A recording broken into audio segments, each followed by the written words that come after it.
We know Donald Trump tried to pressure elected officials in Georgia to overturn the election, right? We all heard the audio of him telling the Republican Secretary of State to find just enough votes. This is a quote. I just want to find 11,780 votes, which is one more than we have because we won this state. He really did say that specifically. But the pressure campaign was not just in Georgia. A new report by the Arizona Republic shows that Trump tried to speak directly to the chair of the Maricopa County Board of Supervisors in the weeks after the election. And again, there are tapes. This is State Republican Chair Kelly Ward, nicknamed Chemtrail Kelly by Mitch McConnell, calling Supervisor Clint Hickman on behalf of Trump. Hey, Clint, it's Kelly Ward. I just talked to President Trump, and he would like me to talk to you and also see if he needs to give you a call to discuss what's happening on the ground in Maricopa. Give me a call back when you can. Thanks. Bye. Rudy Giuliani also left a voicemail for Hickman. Then, on the night of January 3rd, the day Trump's call with Georgia Secretary of State was published, the man in charge of the Maricopa County election got this voicemail. Hello, sir. This is the White House operator. I was calling to let you know that the president's available to take your call if you're free. If you could please give us a call back, sir, that'd be great. You have a good evening. Trump has never stopped that pressure campaign. It was a multi-pronged effort that included pressuring elected officials, storming the Capitol, and now passing restrictive state laws to try again next time. The idea that Republicans can overturn an election is a real threat. Law professor and election expert Rick Hasen says this is not an absurd hypothetical. Quote, given what we saw Trump actually do in 2020, these things are now within the realm of possibility and need to be legislated against and organized against so we have a fair election process going forward. And Rick Hasen, he's professor of law and political science at UC Irvine, founder and editor of the indispensable election law blog, joins me now. Rick, I read your quotes in that great piece by my colleague Benji Sarlin. And I think that we all agree that there's sort of there are tiers of concern about democratic access in the country, from, voter suppression and whether people get to the ballot. And the sort of ultimate, most terrifying crisis is the crisis you talk about, an overturned election. How have you come to think about that? And what do these new revelations from the Arizona Republic contribute to how you think about it? Great to be with you. Happy anniversary, I guess we would say. This is just a crazy moment in American history that we've gone through a storming of the Capitol.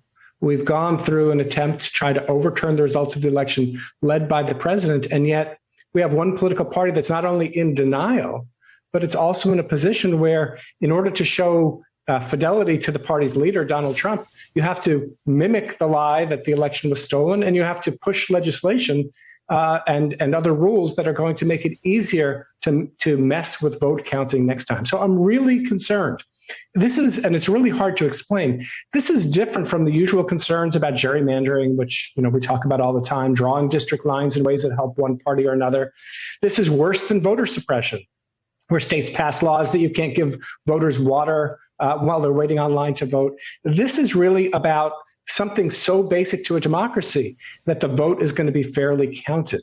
And you put together what happened in Arizona with what happened in Georgia, with also, you didn't mention it now, but I know you've covered it before, the pressure on legislative leaders in Michigan and Wisconsin to call their legislatures into session and to try to overturn the will of the people there.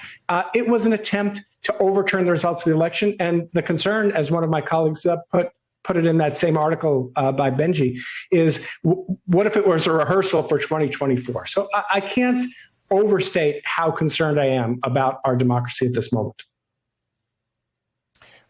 There's a lot of implications of this. I mean, one, I guess, is the problem to me is that when you think about legislative fixes, right, the political problem is prior to the legislative fix, which is to say, if one half of the two parties has a leader who's committed to attempting this again, it's going to be hard to build consensus for technical fixes that would make it harder for this to happen. You see what I'm saying?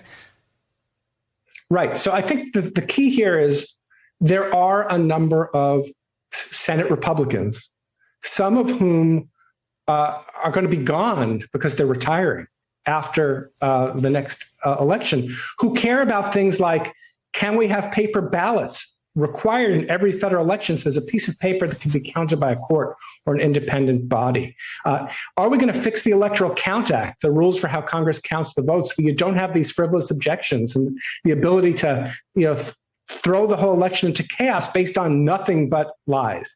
Are you going to have rules about chain of custody, about how states have to handle ballots? I think that there's a moment here. Put aside H.R. 1, put aside all the concerns about voter suppression. These are so important. But I think that you could potentially get to 60 votes on the question of, in the Senate, which you would need to get any legislation through, on the narrow question of election subversion. Can we make sure that the winner of the election is actually declared the winner? If we can't have consensus about that, what kind of democracy do we have right now? You just mentioned something that's weedsy and technical, but I feel like is actually one of the most important takeaways. The reason that we are talking about January 6th is because that's a specific day in the very Byzantine process by which electors are counted. And part of that's in the Constitution, and then part of that is in the Electoral Count Act, which, if I'm not mistaken, was passed and signed a law after the contested election of 1876, which was a debacle in many ways. It led to the end of Reconstruction, et cetera, et cetera. That act, I mean, is it right that, we're still riding around American presidential democracy in the post-1876 Electoral Count Act, which has been demonstrated in the past year to be a ticking time bomb?